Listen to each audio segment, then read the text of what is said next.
வரப்போகிறதும் மழைக்காலம். அது கூடவே இந்த ஃபீவர், கோல்டு, கஃப்னு எல்லாமே சேர்ந்து வந்துரும். அதெல்லாம் வரக்கூடாதுன்னா, வாரத்தில ஒரு முறை இந்த மருந்து குழம்ப கண்டிப்பா செஞ்சு சாப்பிடுங்க.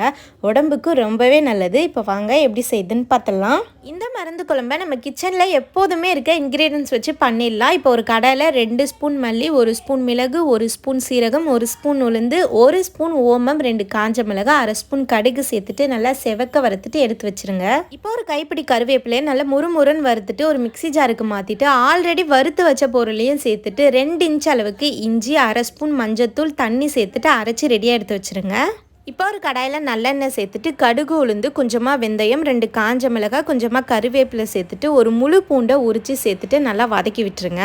இப்போ நம்ம ஆல்ரெடி அரைச்சி வச்சா பேஸ்ட்டு சேர்த்துக்கலாம். இது கூடவே ஒரு நெல்லிக்காய் சைஸு புளி எடுத்து கரைச்சி வச்சுருக்கேன். அதையும் இது கூட சேர்த்துட்டு தேவையான அளவு உப்பு சேர்த்துடலாம். நம்ம சேர்த்து எண்ணெய் பிரிஞ்சு வர வரைக்கும் விட்டுருங்க. கடைசியாக ஒரு துண்டு வெல்லம் சேர்த்து இறக்குனீங்கன்னா சூப்பரான மருந்து குழம்பு ரெடி. குட்டி பசங்களாம் இதை வேணானே சொல்ல மாட்டாங்க.